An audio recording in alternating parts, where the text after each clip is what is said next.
Good morning, grandkids. This morning I'm going to start reading you the first chapter of the story that I am writing out of my head. I have several chapters written already, and I'll continue writing as I'm reading to you the beginning ones. So the name of my story is Dorkly, the Young Wizard.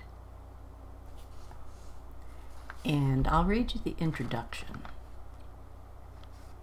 First of all, this tale takes place far, far away, like all fantasy stories. The discoverer of this land was a seventh son of a king. Prince Conley had no chance of ever becoming king and taking his father's throne. One day his father summoned him. When Conley arrived in the private chamber, he saw his father gazing out his window, his hands clasped firmly behind his back. The upshot of their conversation? The king gave Conley gobs of money, lots of goods, 2 or 3 ships, and told him to grab his family and basically hit the road. Well, actually, to go and seek his fortune elsewhere, since he would never be able to become king. On a small continent far, far away, Prince Conley set himself and his workers to building a small white palace with a few spires and many blue roofs. He named the continent Blue Haven. His palace he named Blue Spire. And himself? He named himself the king. He then allowed a few settlers to build 2 or 3 small villages, and of course there appeared some hovels here and there as well. The king bought goods from the settlers, and they bought and sold to one another, and everyone was happy. The people loved their king, and there was peace. But hey, I'm digressing. That was all in what has become the past. This is the here and now. Things are happening, and we must jump into it. And so this starts the first chapter of Dorkly, the Young Wizard. There was a young wizard named Dorkly who lived here. His mother would often laugh and say, "Sometimes you are such a dork." And so it stuck, and so it lasted. His real name was Dorklespur, which came down through the ages and finally stuck on him. No one could pronounce it, or wanted to. Finally, no one even remembered it. So Dorkly it became, and Dorkly it is. Dorkly enjoyed his life as a wizard and lived in one of the spires of the palace. But he enjoyed the girls, too, and could sometimes be found on the prowl. The young ladies were down on the beach, where the women of Binderbong went to on wash day. They were chattering animatedly as they were scrubbing and wringing out garments and dropping them into baskets. These would later be carried up to their homes and spread over rocks or thrown over lines to dry. Their skirts were tucked up out of the way, and their feet were wet and dirty. They noticed the young wizard, in his gray robes and pointy hat, sauntering his horse along the beach road on his way home to the palace. The girls started giggling and wondering which one he would stop and talk to.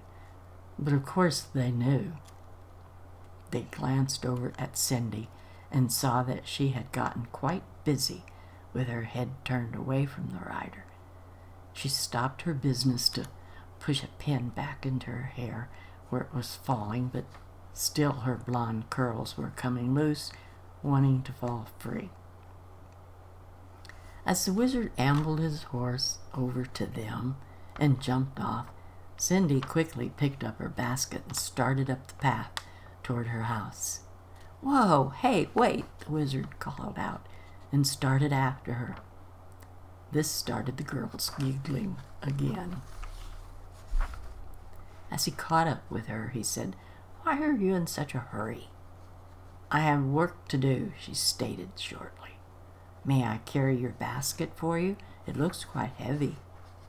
"I'm capable of carrying it myself, thank you," and Cindy hurried on into her house. When Dorkly turned around, he saw that his horse had followed him, and so had the girls. "Could any of you tell me what the problem is with Cindy? I've been very nice to her. I've kept my hands to myself, though I've been tempted to," he muttered, and the girls giggled. "But she treats me like she hates me." The girls all said, "She likes you."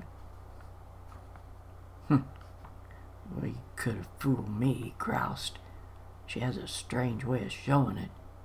And he mumbled and grumbled, getting back onto his horse and ambling on up the road.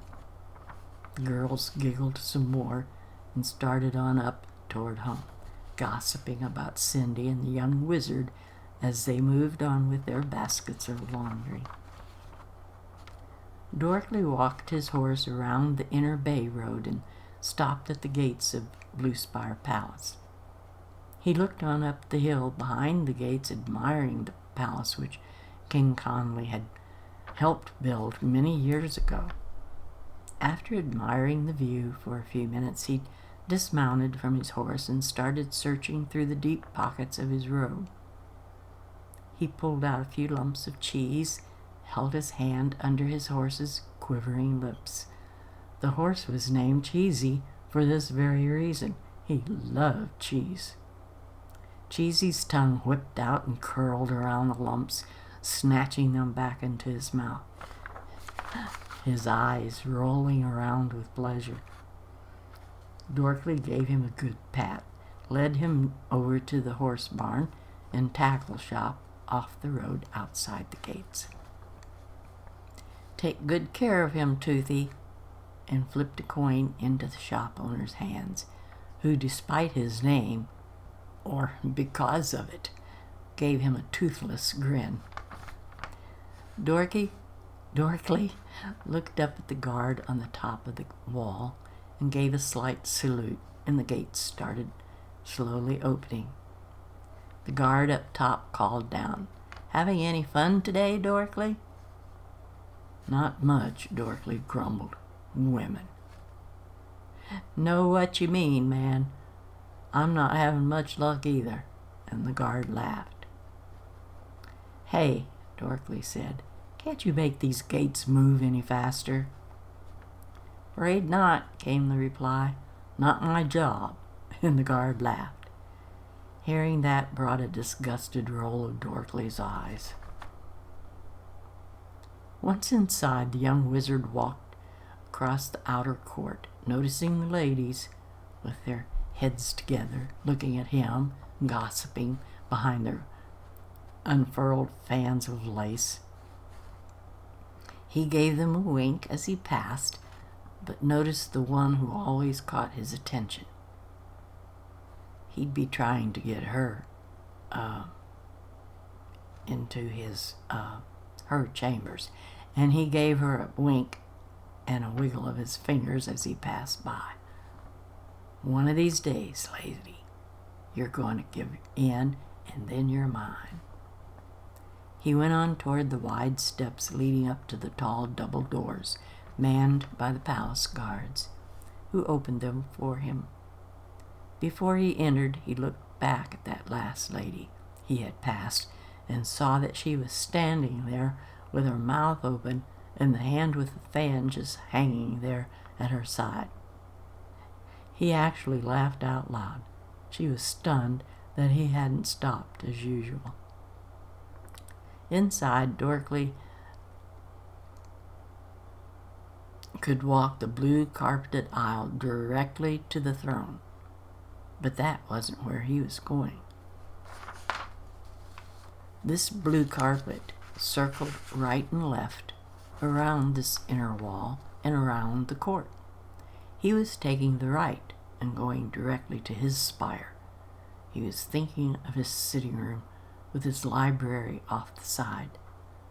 Up the blue carpeted spiral stairs was his bedroom, and up another spiral staircase was the exit to the outside top of the spire.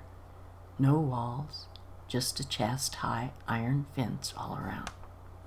He had at one time managed to drag and maneuver a chair up there, then taking up some cushions and a blanket to throw on it. He had made a comfy place to relax and read or dream. His brain was a very busy thing. He was always meandering around in it, pondering on many things of interest and all the what-ifs in life. He excitedly hurried that way. But before he could take 2 steps, a guard approached and informed him that the king wished to speak with him.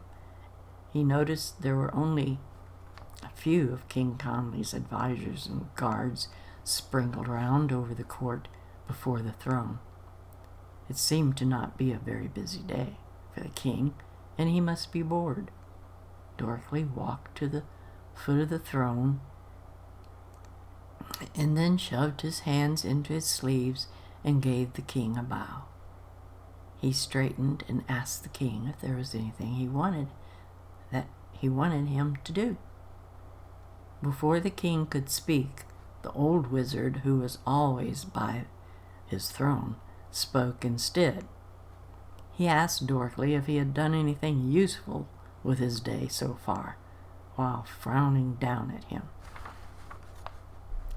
Now this old wizard was not only King Conley's favorite companion and advisor, he was also Dorkly's father. The name that he was known by was Wizard Gorman, but the young people of the land called him Old Gorm. Never around Dorkly, of course, but he heard them and often chuckled. Anyway, Dorkly looked up at the ceiling, pursed out his lips, and pretended to think a bit. Then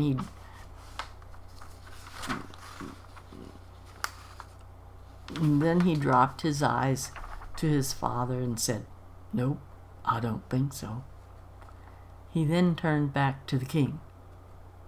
Conley and Gorman looked at each other, gave a shake of their heads, and rolled their eyes.